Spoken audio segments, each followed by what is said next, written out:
Bat Force Radio. Bat Force Radio is rated M for mature, or should that be immature?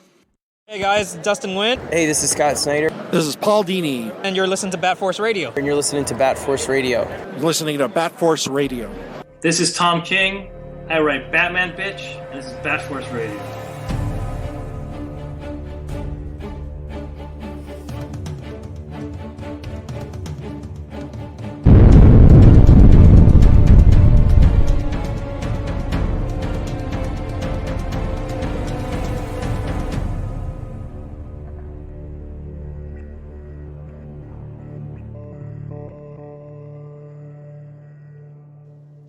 Welcome to Bat Force Radio. It is time to get your ass on the bus as we take another trip beyond Gotham City. Today's destination is Hell's Kitchen. Today's roundtable, we've got the Bat Force Times in New York and Legends of Lego Batman in California. Oh, cheers. And I'm Robin Cross in Canada.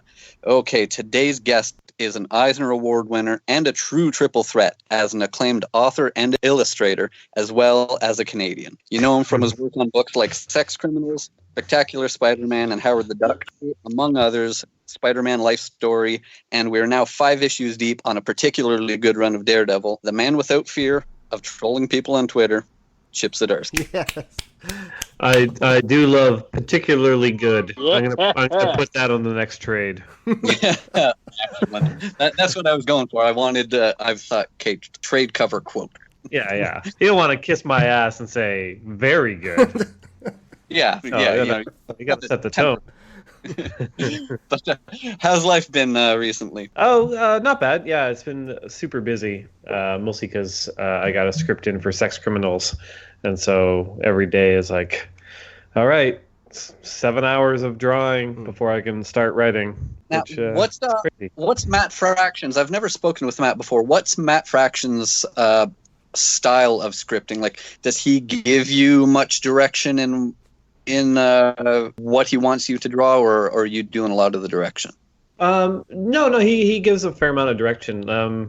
This is getting technical, but we're doing the book on an 8-panel grid, so it's super rigid. Like, basically, I can draw out all the panel boxes before I even start drawing the book itself, just based on his indications in the script. So it's super tight in terms of layout. But his scripts are pretty conversational. Like this latest one, there's like almost 2 pages of text that precede everything else, just him kind of telling me what's on his mind, what he's been thinking of, how that feeds into the script, and him questioning himself and life. And it's weird because like I learned to write comic scripts just from reading Matt's scripts. Like, I'd never really read a comic script before that.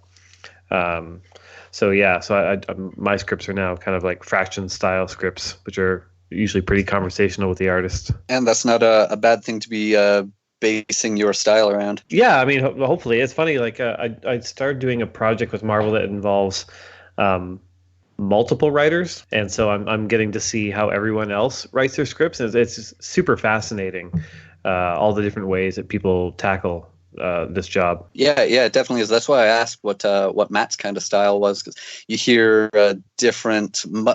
much different descriptions of how different authors sort of submit their scripting. But I wanted to ask, so you had a long history of things like writing for the National Post for a decade, but what led you to the road of getting into comics? Like, what was that inspiration or that moment that made you know you wanted to do this? I still haven't had it. Fair enough. No, I drew comics all through my youth, and I went to art school thinking, maybe I could become a comic artist. And the school I went to kind of beat that out of me. Like, they're very much like in the portfolio requirements to get in, it actually stated no comic pages. Oh, wow. And no superheroes, no fantasy. Like, it was an illustration course, and their kind of ideal gig was doing illustrations for the New Yorker or, New York Times, Globe and Mail. So yeah. So I went to school for illustration, but not really working on comics. When I ended up working for newspapers, I just kind of did my own comics on the side, things for online or just like black and white self-published things. And it was always a side gig, and it was always going to be a side gig. And when Matt and I started working on Sex Criminals, that was going to be like a massive side gig. But then it took off, so I had to make the call to whether or not I was going to keep working for a newspaper or not. And then a call to the old art school to say, well, it's funny, things change, like I graduated like 20 years ago, and now when I go back to my old art school and give lectures, like there are a lot of comic artists in those classes, and the school has recognized that comic illustration is on par with editorial illustration. So like my alma mater, Jeff Lemire went there, and Ramon Perez and Kagan McLeod. And so I think the school recognizes like, oh, hey, like those guys did okay for themselves. Like maybe we should focus on comics now. Yeah, not bad company there. Yeah.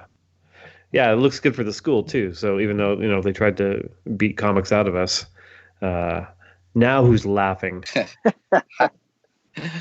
So when we spoke, this is sort of fast forwarding through a lot of stuff, but the last time we spoke, you were talking about your you came to Daredevil, like how you gave your pitch story at the Marvel Summit. Do you talk a little bit about that again?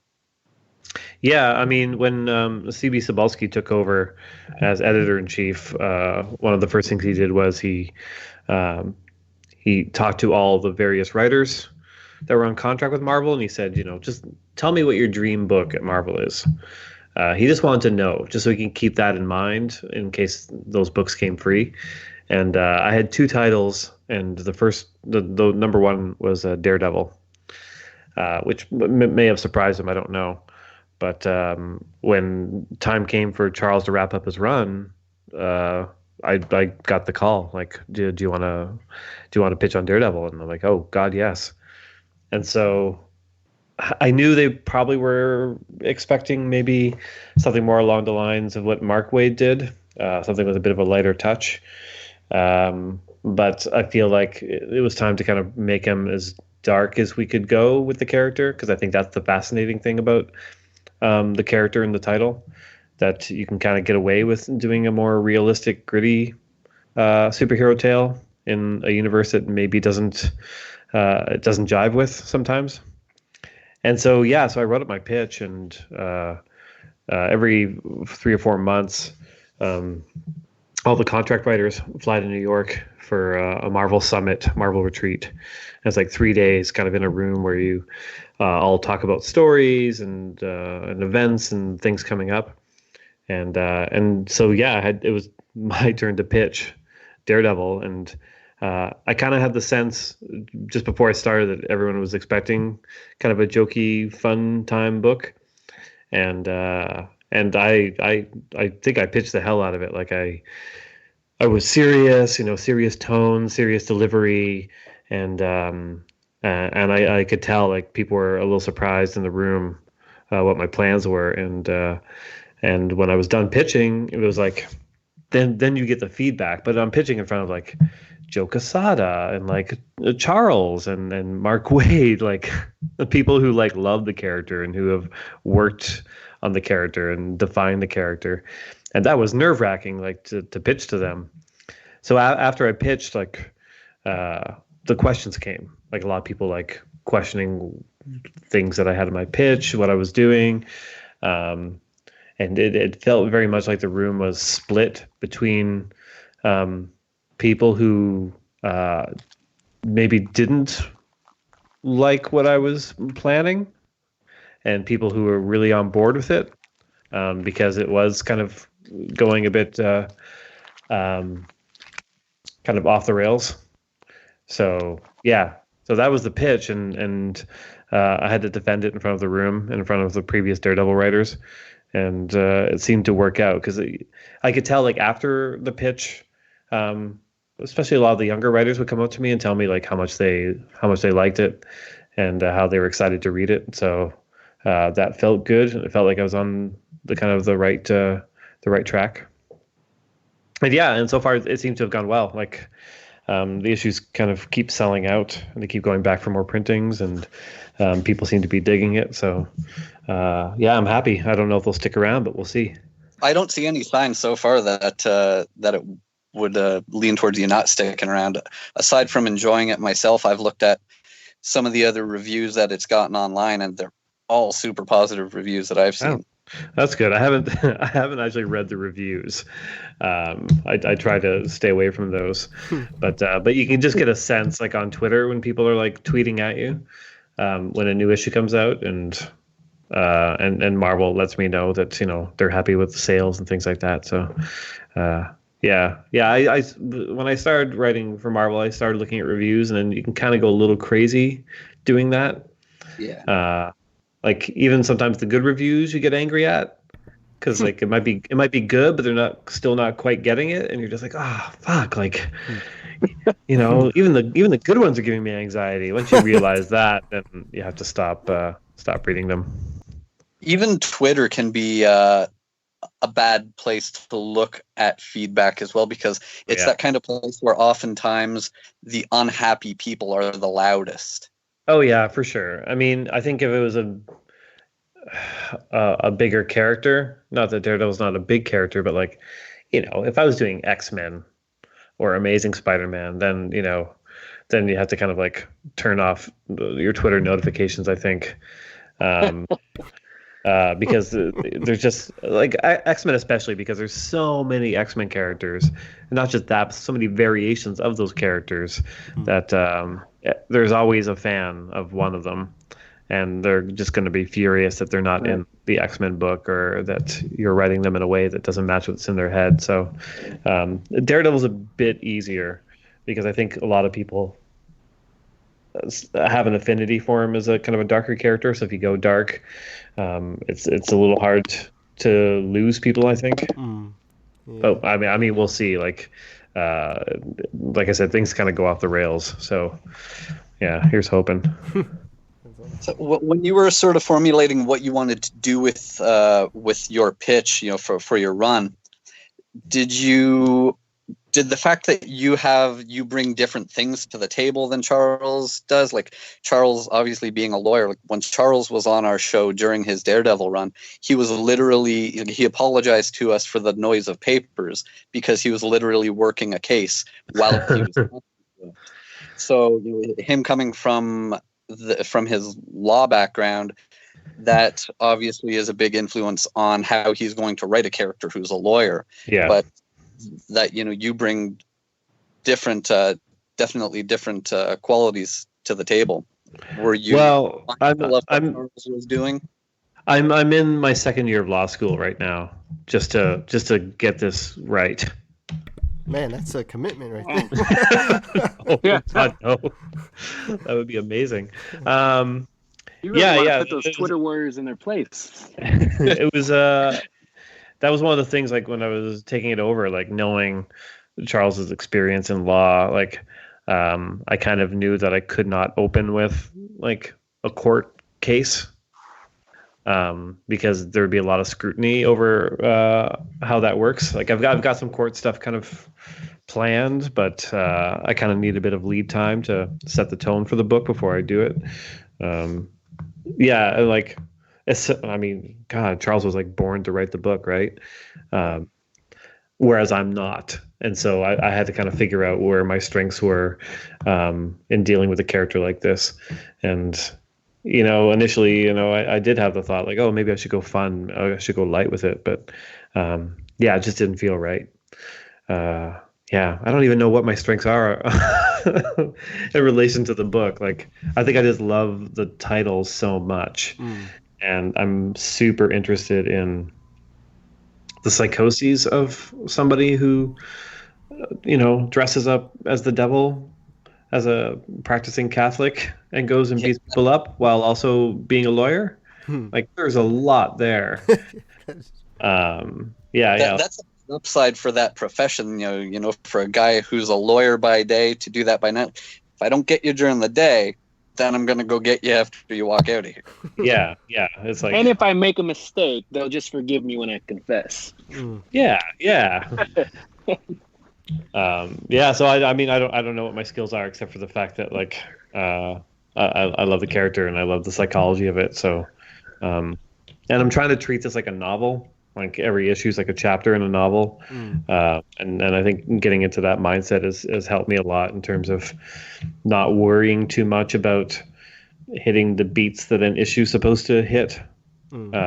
Just hoping that the story is good enough that people will be like, oh, well, that chapter's over, and next month I'll pick up the next chapter. I'm just hoping we get a Daredevil action figure with that Punisher shirt. Oh yeah, that was like a last second call too. Like I'd planned out that issue, and I was like, well, at the end he has to put on his shirt again because he was operated on. I'm like, well, wait, why would it be his shirt? And like Marco, had a previous run on Punisher, and like that was part of the reason why I had to do a Punisher issue. And seeing him draw Daredevil with that Punisher shirt was just fucking awesome. He's so good. One of my favorite parts of Punisher's involvement in this arc so far is there's been that recurring theme throughout, some of the really famous Daredevil runs of Frank watching for that time where Matt finally becomes him. Yeah. And what you've given us in this is Frank believing that he has now seen that happen. Yeah. Yeah, it felt important just because, like, knowing where the story was going to go, to not kind of bring the Punisher in would be such a waste. And it was also kind of nice to get it out of the way, too. Like, I think every run has to have a good classic Daredevil Punisher, moralizing moment. And getting it out of the way with issue 4 felt like, kind of hit the ground running. Also, I've never really written the Punisher before. I wrote like a Howard the Duck backup that featured Punisher, which is not the same thing.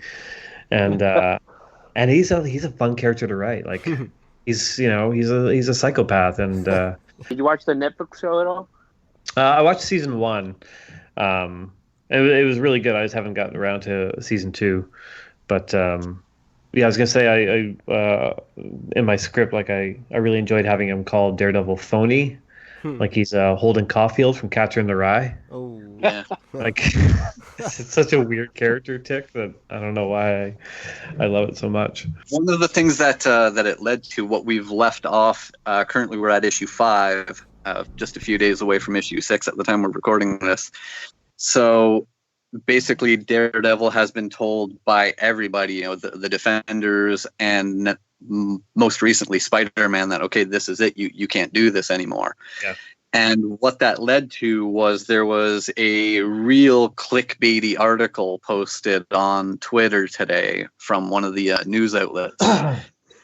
What I like about your social media presence is that you just called out this clickbait article and said, whoa, no, this is hype, don't go for that. Yeah, I mean, it's not even the article. Like, it's funny when I started working on the book and they had to solicit it. I asked Marvel to not solicit it, like to basically just be like, here's the cover. This is part 1. I did like a teaser image to give a sense of tone, but I didn't want to. I hate solicitations so much. Like, you're either spoiling a thing or you're hyping a thing to the point where like nobody cares. Like I know retailers need them to order, but like how much do they need it? Like, things will never be the same. Like, and they roll their eyes and they add one more copy. Like that kind of stuff drives me nuts. And so Marvel, kindly let me do the first 3, I think, without solicitation text. And I think we did well with that, and they started doing it again, starting with issue 4, because Punisher was going to be in it, so we had to mention Punisher to increase sales, I guess. But now, like in this case, I can't fault the comic website for writing the article because the solicitation basically said there's a new Daredevil in town, and I'm like, well, no, like it's one of those solicitations where I'm like, well, that's not really what happens. And people are gonna like pick it up thinking, well, this is going to be like Jane Foster as Thor or whatever. And I'm like, well, that's not the story we're telling. And so, like, yeah, I think the solicitation was frankly wrong, and I can't blame the website for running with it, because they've got to generate articles. But I always just want to make sure I set people's expectations as like, no, this is the thing you come in cold. Like, you read the one before, then you read the next one, then you read the next one. Like, and don't spoil it for yourself. Like, I also hate the previews of the issues, because the previews are like, 5 pages, 4 or 5 pages of an issue, and that's like 20% of the comic. Yeah. Like, what's the point then? And also out of context. Yeah, out of context too. So like, people are just like, "What? I can't believe this is happening." I'm like, well, it's not. Don't worry. Yeah, I mean, every title is different. Like in Invaders, like I don't mind, kind of spoiling things a bit, like because it's got a very different flavor to it. It's very much like superhero, big action stuff. But what we're going to be doing with Daredevil is like completely different. And yeah, I kind of want people to just be like, to pick up issue 6 especially and be like, fuck, like what happens? Like after issue 5, like it's a cliffhanger, and to see where Matt Murdock is, like. I enjoy people getting the surprise of it. I don't know, it's all tricky. You need to sell the book, and I get that. Marvel wants to sell the book. I want to sell the book, but I think if every book is using the same formula and method to sell their books, then it's all just noise. Like if I, in my perfect world, Daredevil would just be Daredevil issue 6, this arc, chapter 1. Like that's all you'd get. Yeah, and the nature of putting out, somewhat of a synopsis for, so people know what they're ordering, is that whatever they put in that little byline is going to turn into, when websites report it, they're going to put it in their own words for a headline. So a new Daredevil is in town turns into headlines that say Marvel will introduce a new Daredevil. Yeah, it's a very tricky thing, and like I wasn't even going to give any interviews about Daredevil really, because I don't want to talk about the story that's coming up, and I kind of want people to read it and take what they want to take from it. But even still, it's like, well, I realize I can still do the interviews and not give away anything. Well, we can always chip away at your process, because you're one of the few who writes and draws. So when you're writing, do you visualize things more before scripting, or and vice versa? Like when you're drawing, do you like script it down in your mind because you do both things? Well, when I'm writing, I have a general visuals are in mind. Yeah. Just to make sure that what I'm asking is possible. Like I think that's kind of an important step, and a lot of writers don't have that, right? Or don't think about that too much. Like talking with other artists, especially, sometimes they'll be like, what this person wants me to have like 6 people talking at once from this angle. Like it's impossible. Like, just kind of basic stuff like that. When I started, the first comic I wrote that somebody else drew was Howard the Duck. And Joe Quinones was drawing it, and because it was my first time doing that, I had a very clear image in mind of what it should look like. And then when the pages came back, they were nothing like it. Oh, wow. And at first I freaked. I'm like, oh my god, like this isn't what I wanted. And then I kind of realized, oh, it's actually better. like the angles he chose, and the focus of the panels, like it worked better. So I had to like really kind of train myself to not think too much about it, but just enough to make sure it works. And as an artist, like I've only ever, I guess twice, like on Sex Criminals with Matt, and that took a little while to get used to. Because I would always want to do something different, but because we do it on such a tight structure, it's limiting in a way, and that kind of that I grew to enjoy the fact that there's limitations on the layouts on Sex Criminals, because it kind of forces me to work within specific panel shapes. And the only other thing that I drew that somebody else wrote, Mark Wade wrote a a Captain Marvel story in an Avengers annual, and I got to draw it, and that was fun because it was the first time I actually got to design a page based on somebody else's writing. And Mark's been doing it long enough that there were no issues there. When you write, do you have a lot of like notes in terms of like angles or where pages or splash pages should be or whatnot, or do you like limit that a little more and trust your artist now a little more? Yeah, I think it depends on the artist. Yeah. As an example, like I'm doing a fantasy book that was announced today with Chris Anka and Matt Wilson for Image, called The White Trees, and I worked with Chris on Star-Lord, and Chris is the perfect artist. He's fast and he's solid, and I don't think I've ever given him a note back on layouts when they come in. Like he knows exactly how to structure a page and what angles work best. So with him, I tend to give less notes about stuff like that, just because I know he's got it.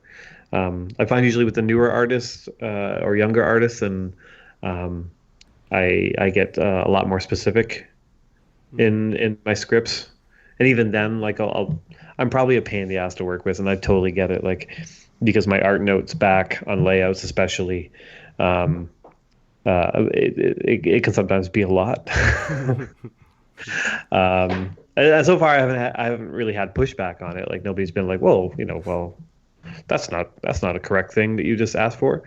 And it might just be this type of artist I'm working with, but I also tend to change the scripts depending on if English is their primary language. That's one thing I've noticed, that sometimes my floral writing style in describing a panel, it can be a hindrance or useless if somebody's having to translate the script. So the language in the scripts will become a lot more kind of basic and utilitarian. If I know there's like an ESL issue, because Marvel works with a lot of artists overseas. So I'm conscious of that.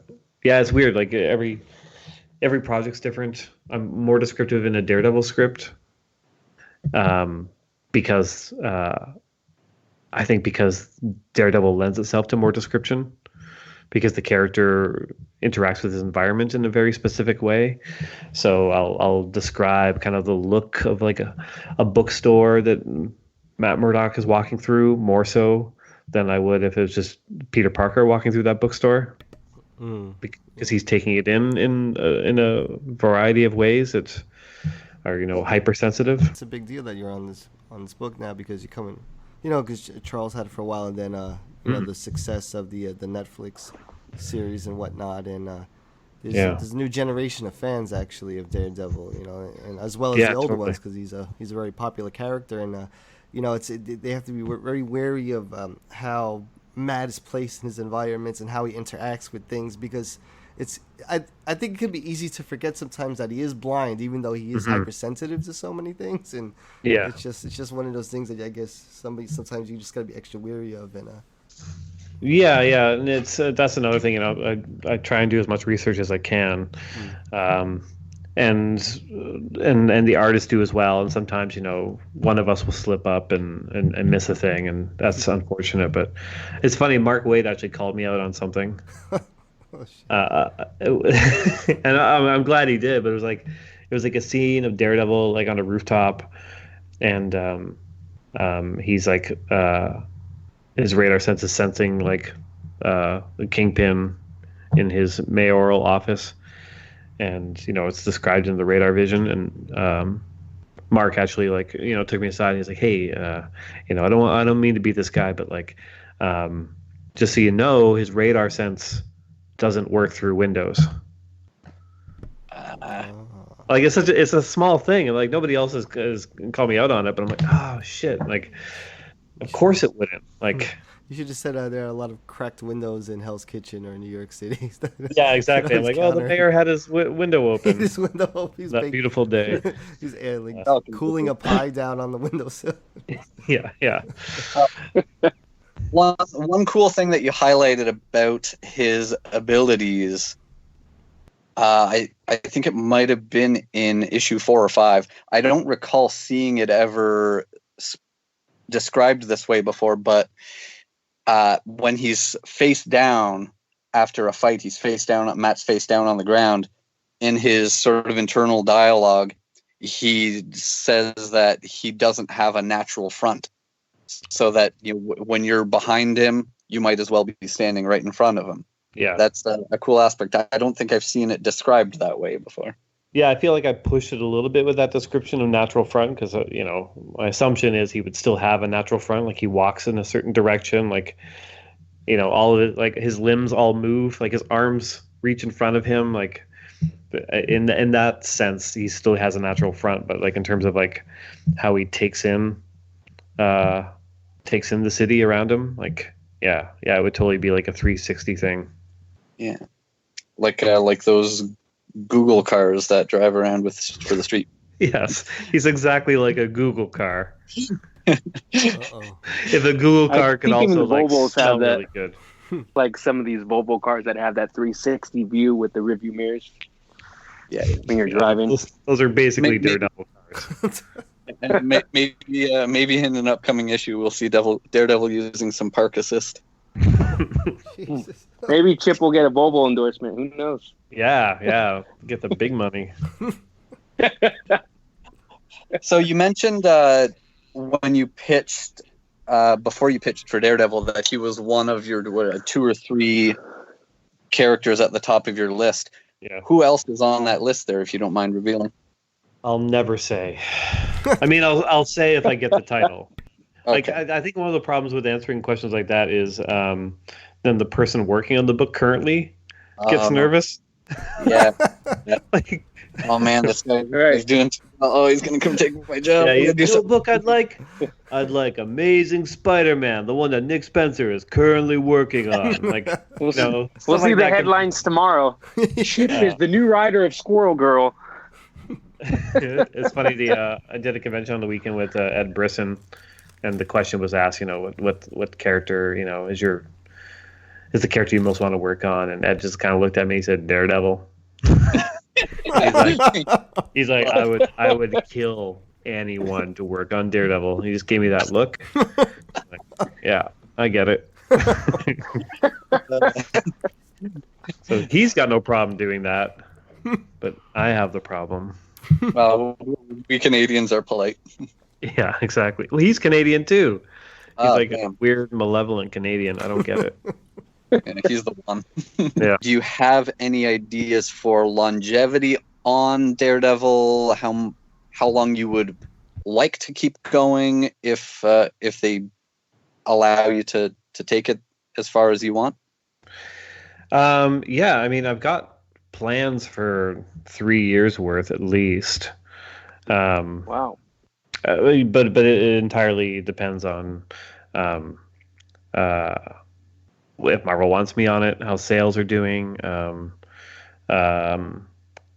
artists. Like, I've been really lucky with the artists that I've had on Daredevil so far, and if we can kind of maintain that, then yeah, I'd want to keep working on it. Like, I think the last thing I want to do is be like, you know what, I'm going to still keep writing this even though I don't like the art.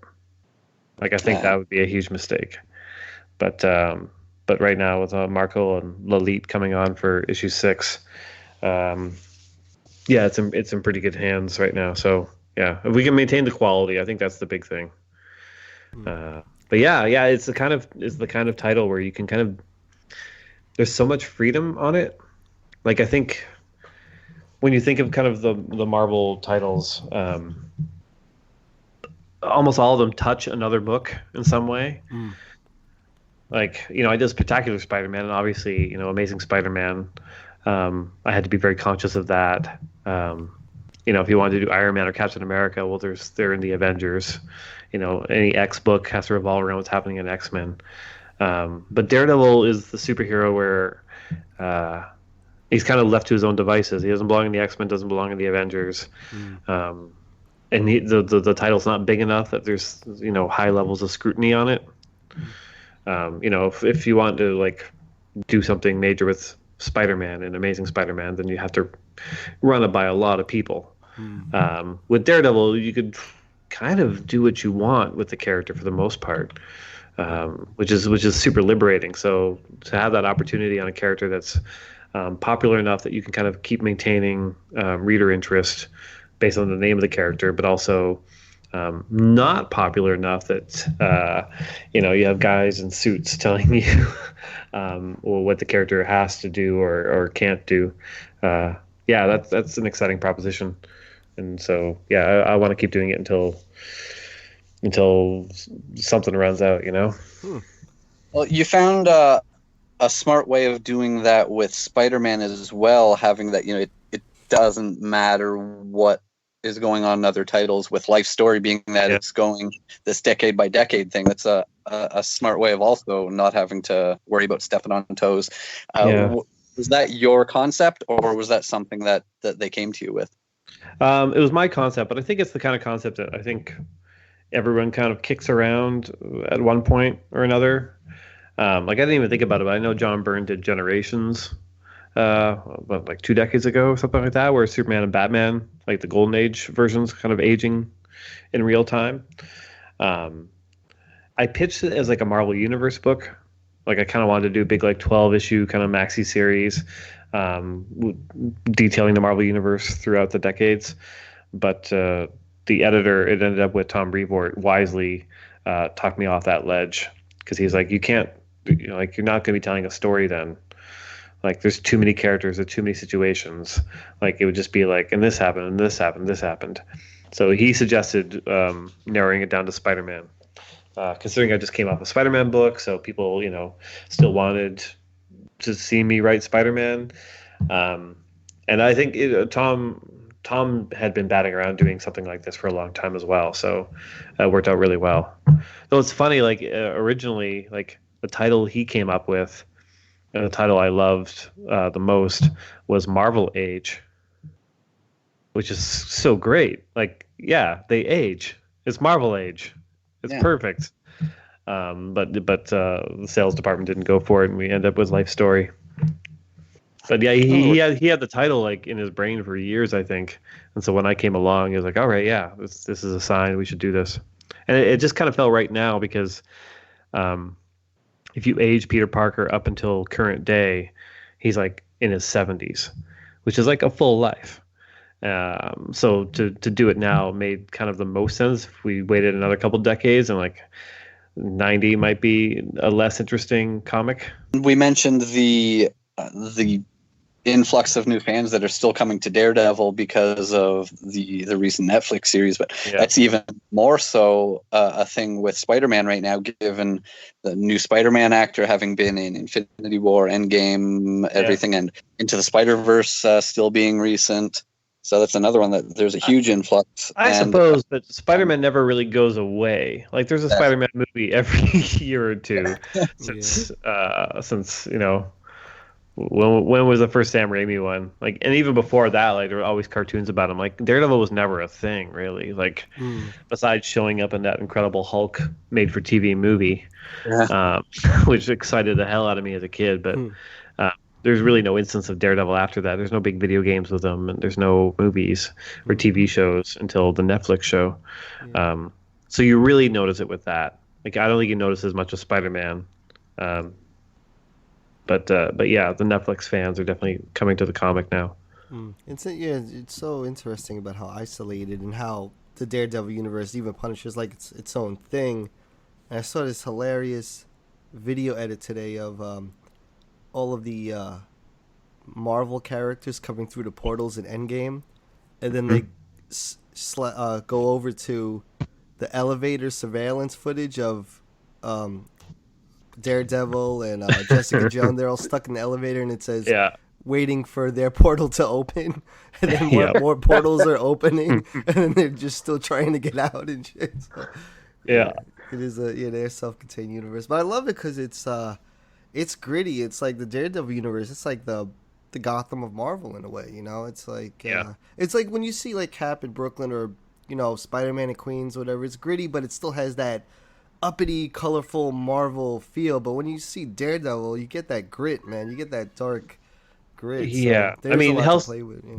Hell's Kitchen is basically fictional now. Like the real Hell's Kitchen in New York is no longer. Well, it's not like the Westies or anything anymore. Yeah, No, exactly. Like when Frank Miller was doing Daredevil, like okay, yeah, like there were elements of that in reality. So Hell's Kitchen kind of made sense that this guy would be patrolling crime in that neighborhood. Now it doesn't make any sense. So Hell's Kitchen as a concept is kind of like Gotham now.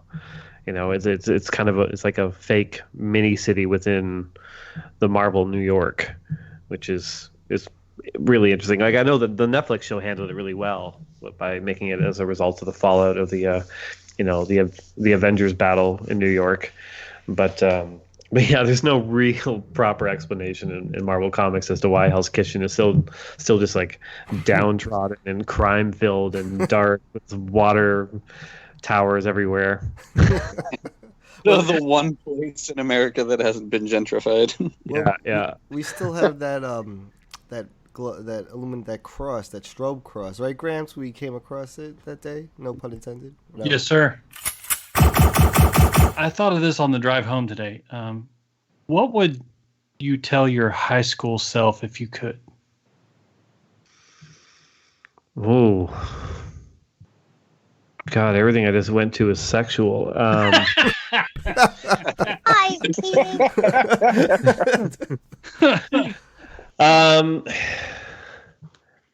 Yeah, man, that's a tough one. You know, like this is like therapy right now. I would obviously warn him about 9/11. But besides that, yeah, I don't know. It's a weird thing. Like every once in a while, I realize I'm writing the comic books that I read as a kid and how cool that is. And I often think, oh, if I could tell, my youthful self. But if I told myself in high school that I was like, writing Spider-Man books, whatever, he'd be like, oh, you couldn't get into Vertigo? As he dangles his Ankh necklace and his black trench coat. And he might be really disappointed in me. I have no idea. Did we go to high school together? Yeah. All right. And so which do you prefer, New York style pizza or Chicago deep dish? I've only had Chicago deep dish once, and it was at a Wizard World convention in 2003, and we ordered it to our hotel room, which was on the outskirts of the city near the airport, and so it took way too long to get to us. So by the time it got to us, it was like cold, and there was literally nothing worse than cold deep dish Chicago pizza. It's like a brick. It's like a brick, yeah. It's like just ordering cheese, like you pick up the phone. I'd like giant block of cheese, please. Yeah, if it could be like lukewarm, that'd be amazing. So I still have yet to have proper Chicago deep dish, so it's New York by default. Cool. Well, that's a good answer. Thanks. I wanted to ask you some more Matt Murdock type questions. Yeah. If you could close your eyes and just, you are the voice of Matt Murdock right now. If you could close your eyes and speak as Matt Murdock, could you answer this question? All right. How much do you miss Karen Page? How dare you?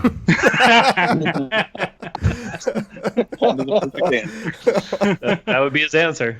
Oh, okay. That would be his answer. How dare you? How daredevil you? Yeah, I'll take that. I'll take that. What's your favorite type of cookie? Oh man, this is a harder question than the high school one. Yeah, we ask tough questions here. Yeah, we're real journalists. Yeah. Yeah, there's a place in town, Gourmand, that makes these chocolate chip cookies that are just like the most delicious things I've ever had. Sounds good. It's such a basic answer, but yeah. No, it's actually a lead-in question because we do this little tradition where we ask our guests, these lightning round questions, and then you get to ask one for the next guest. And our previous guest asked, "What is your favorite chip, chocolate or potato?" Whoa. It would be potato. Potato chips. Yeah. Because first of all, chocolate chip, that's one thing. Potato chip, there are many potato chips. So it's kind of like wishing for more wishes, you know? Go on. What's and what brand and flavor? In Prince Edward Island, there's a thing called cow chips, which sounds horrible, but it's chocolate covered potato chips. I'm in Texas, and cow chips are shit. Literally. Well, I know. Yeah, that's why it doesn't sound good. But so really, by saying chips, I'm also getting chocolate because I can now have chocolate covered chips. Ooh, so let the chips fall when they may, man. Just a special note: that hard-hitting question came from Mitch Garrett. Yes. He thought all day about that one. Yeah. So do I have to ask a question to the next person? Yeah. What is your question for the next person? And now I'll advise you, if all goes to plan, your question will be for Doc Shaner. All right. What's the best thing about Chip Zdarsky?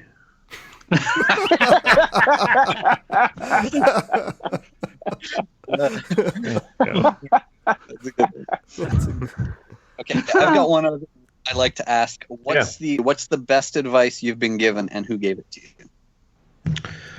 Ooh, geez. I'm just kind of going through everything in my head. These are tricky. You should give them to me in advance. I'd be much smarter sounding right now. Okay, well, this isn't. Back in college, I had a teacher for a year, and he taught like a technical illustration class. And I remember the one thing he said to me that stuck with me was, he said, when you wake up in the morning, you have to want to go to work. And at the end of your workday, you have to want to go home. Basically, you need a job that you enjoy doing, but your home life has to be good enough that you miss it and you want to go home at the end of the day, which is very basic. But it's true. Like, I think a lot of people kind of miss out that balance. And so I try to stick to that.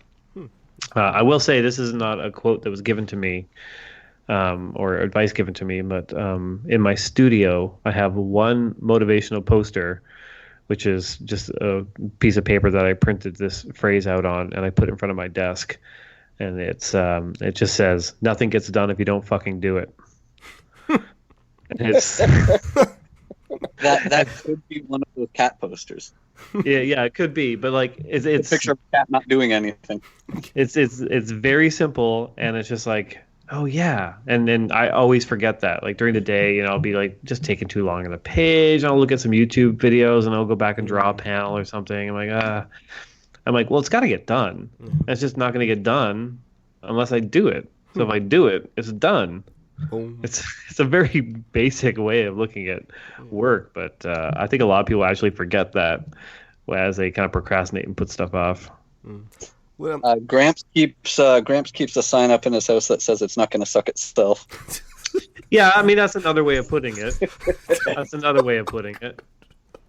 I mean that is true. But I'm proposing, gentlemen, what if it could?